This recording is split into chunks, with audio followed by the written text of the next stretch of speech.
प्रिय मित्रों नमस्कार। मैं डॉक्टर वेद प्रकाश गर्ग आपका कक्षा 12 में हिंदी आधार के कुंवर नारायण जी की कविता कविता के बहाने के प्रश्नोत्तर को लेकर के प्रस्तुत हूँ। प्रश्नोत्तर से पहले हम इस पाठ का रिवीजन भी कर लेंगे, सारांश भी देख लेंगे। तो लीजिए शुरू करते हैं कविता के बहाने पाठ का प्रश्नोत्तर। यही कुंवर नारायण जी हैं जिन्होंने इस कविता को लिखा है। ये कविता है।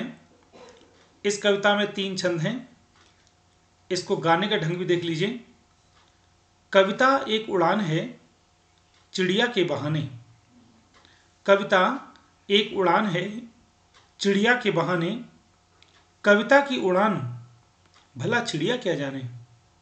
बाहर भीतर इस घर उस घर, कविता के पंख लगा उड़ने की माने चिड़िया क्या जाने। तो इसमें यह दिखाया गया है कि जो कविता की उड़ान और चिड़िया की उड़ान, उन दोनों में अगर हम तुलना करें तो चिड़िया की उड़ान की सीमा होती है, कविता असीम होती है। और आगे देखेंगे हम।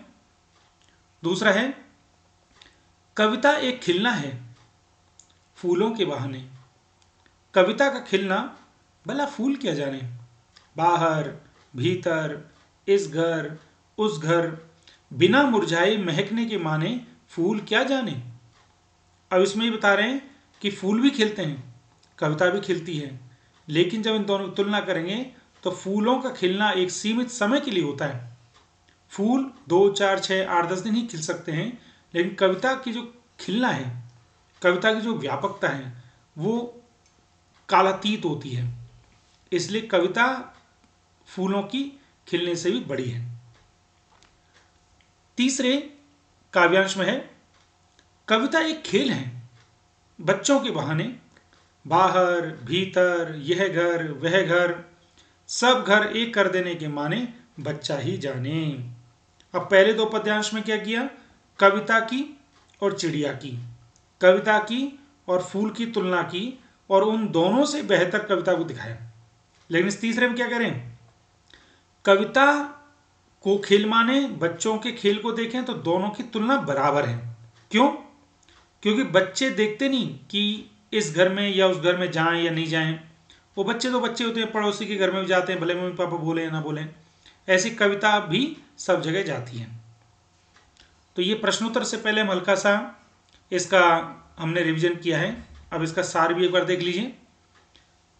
कविता के बहाने कविता के रचयिता कवि कुंवर नारायण जी हैं। इस कविता को इन दिनों नामक काव्य संग्रह से लिया गया है। कविता के बहाने कविता में एक यात्रा की शुरुआत होती है जो चिड़िया से लेकर फूल तक जाती है और फूल से लेकर बच्चों तक यह यात्रा भ्रमण करती है। इस कविता में कुल 3 छंद हैं। कवि ने प्रस्तुत कविता में चिड़िया, फूल एवं बच्चों से कविता की तुलना करते हुए यह बताने का प्रयास किया है कि चिड़िया की उड़ान की तरह कविता में भी फर्क होता है। फूल की तरह यह भी खिलते हैं और बच्चों की तरह यह भी बिना किसी भेदभाव के ही निर्मित होते हैं, लेकिन फिर भी कविता और प्रकृति में थोड़ा सा अंतर है। चिड़िया, फूल सब सीमित होते हैं, लेकिन कविता कभी भी सीमित नहीं होती है। अब आप कहेंगे सर प्रश्नोत्तर में यह आप व्याख्या क्यों कर रहे हैं। देखिए, मेरा ये मानना है प्रश्नोत्तर को करने से पहले एक बार पाठ का रिवीजन जरूर करें, फिर अपने दृष्टिकोण से उन प्रश्नों का उत्तर दें। अब देख लीजिए, पहला प्रश्न है, हरा कलर इसलिए क्योंकि ये इंपॉर्टेंट प्रश्न है। ये प्रश्न पाठ्य पुस्तक से है। कविता के साथ का मतलब है कि इन प्रश्नों के उत्तर आपको बिल्कुल सीधे कविता से मिलेंगे। प्रश्न है, इस कविता के बहाने के आधार पर बताएं कि सब घर एक कर देने के माने क्या है। तो उत्तर है इसका अर्थ है भेदभाव, अंतर और अलगाववाद को समाप्त करके सभी को एक जैसा समझना। जिस प्रकार बच्चे खेलते समय धर्म, जाति, संप्रदाय, छोटा बड़ा, अमीर गरीब आदि का भेद नहीं करते, उसी तरह कविता को भी किसी एक वाद या सिद्धांत या वर्ग विशेष की अभिव्यक्ति नहीं करनी चाहिए। कविता शब्दों का खेल है। कविता का कार्य समाज में एकता लाना है। अगला प्रश्न, उड़ने और खिलने का कविता से क्या संबंध है? तो इसका उत्तर देखिए, कवि ने बताया कि चिड़िया एक जगह से दूसरी जगह उड़ती है, इसी प्रकार कविता भी हर जगह पहुंचती है, उसमें कल्पना की उड़ान होती है। कवि फूल खिलने की बात करता है। दूसरे शब्दों में कविता का आधार प्राकृतिक वस्तुएं हैं, वह लोगों को अपनी रचनाओं से मुक्त करती है। तो जिस प्रकार से चिड़िया उड़ती है, इसमें कल्पना के पंख लगा के ये कविता भी उड़ती है। फूल खिलता है तो कविताएं भी अपनी रचनाओं से मुक्त करती हैं। इन सभी प्रश्नों के उत्तर आपको डिस्क्रिप्शन में MS वर्ड में भी मिल जाएंगे, आप वहां से कॉपी पेस्ट कर सकते हैं।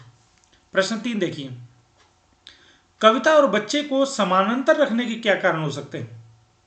अर्थात कविता और बच्चे के खेल को समान माना गया, क्यों? तो देखिए, कविता और बच्चों के क्रीड़ा क्षेत्र का स्थान व्यापक होता है, मतलब दोनों के लिए मैदान की कोई सीमा नहीं होती। बच्चे खेलते कूदते समय काल, जाति, धर्म, संप्रदाय आदि का ध्यान नहीं रखते। वे हर जगह, हर समय और हर तरीके से खेल सकते हैं, उन पर कोई सीमा का बंधन नहीं होता। कविता भी शब्दों का खेल है।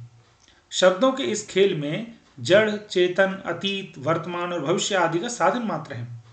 इसमें निस्वार्थता होती है। बच्चों के सपने असीम होते हैं, इसी तरह कवि की कल्पना की भी कोई सीमा नहीं होती है। इसीलिए कविता और बच्चे को समान रखा गया है। प्रश्न 4 देखिए, कविता के संदर्भ में बिना मुरझाए महकने के माने का क्या अर्थ है? अर्थात कविता को हम कैसे कह सकते हैं कि वो फूल से ज्यादा बड़ी है? तो उत्तर है, देखिए, कवि कहता है कि फूल एक निश्चित समय पर खिलते हैं, उनका जीवन भी निश्चित होता है, परंतु कविता के खिलने की कोई निश्चित समय नहीं होता। उसकी जीवन अवधि असीमित है, वे कभी नहीं मुरझाती, उनकी कविताओं की महक सदैव फैलती है। अब देखिए, कई पंक्तियां ऐसी हैं जो हमेशा अमर हैं। हिमाद्रि तुंग श्रृंग से प्रबुद्ध शुद्ध भारती, या जो है आप देखिए, एक बशीर बद्री जी ने लिखा है कि लोग टूट जाते हैं एक घर बनाने में, तुमको तरस नहीं आता बस्तियां जलाने में। हर धड़कते पत्थर को लोग दिल समझते हैं, उम्र बीत जाती है दिल को दिल बनाने में। ये कविता बिल्कुल अमर है। अगला प्रश्न देखिए, ये 4 ही प्रश्न आपकी पाठ्य पुस्तक में हैं इस कविता से संबंधित। चर्चा कीजिए। भले इन प्रश्नों का उत्तर आपको सीधा कविता से नहीं मिलेगा, आपको अपनी कल्पना का इसमें संयोजन करना होगा। प्रश्न है, आधुनिक युग में कविता की संभावनाओं पर चर्चा कीजिए। मतलब आज के जमाने में कविताओं का क्या फ्यूचर है? तो आप देखते हैं, इस प्रश्न का आप उत्तर खुद करेंगे और आप देखते हैं कि कविता का क्षेत्र आजकल बड़ा व्यापक हो रहा है। कवि लोग कितने फेमस हो रहे हैं, टेलीविजन पर कितने कविताओं के कार्यक्रम आने लग गए हैं, यहाँ तक कि बड़े बड़े नेता, राजनेता भी अपने भाषणों में कविताओं को कोट करने लग गए हैं। तो कविताओं का संभावना है या कविताओं का जो भविष्य है वो बहुत अच्छा है। अगला प्रश्न देखिए, आपसदारी, इसका मतलब इसे आपस में चर्चा करें। सुंदर है सुमन विहक सुंदर, मानव तुम सबसे सुंदरतम। पंत जी की, अर्थात सुमित्रानंदन पंत जी की इस कविता में प्रकृति की तुलना में मनुष्य को अधिक सुंदर और समर्थ बताया गया है। कविता के बहाने कविता में से इस आशय को अभिव्यक्त करने वाले बिंदुओं की तलाश करें। ये पंक्ति भी पंत जी ने लिखी है, जिसमें तुलना की गई है इंसान की और प्रकृति की, और मनुष्य को प्रकृति से ज़्यादा बड़ा बताया गया है। इसी प्रकार से तुलना इस कविता में भी की गई है। तो इस आशय को व्यक्त करने वाले और बिंदु को हम तलाशते हैं। तो उत्तर देखिए, पंत जी ने इस कविता में मनुष्य को प्रकृति से सुंदर और समर्थ बताया है। कविता के बहाने कविता में कवि ने कविता को फूलों और चिड़ियों से अधिक समर्थ बताया है। कवि ने कविता और बच्चों में समानता दिखाई है। तो आपको अगर ये मेरा प्रयास अच्छा लगा हो तो आप मेरे चैनल को लाइक, शेयर, सब्सक्राइब अवश्य करें। कोई आपका सुझाव हो तो आप मेरे मेल पर अवश्य प्रदान करें। आपका बहुत बहुत धन्यवाद। जय हिंद।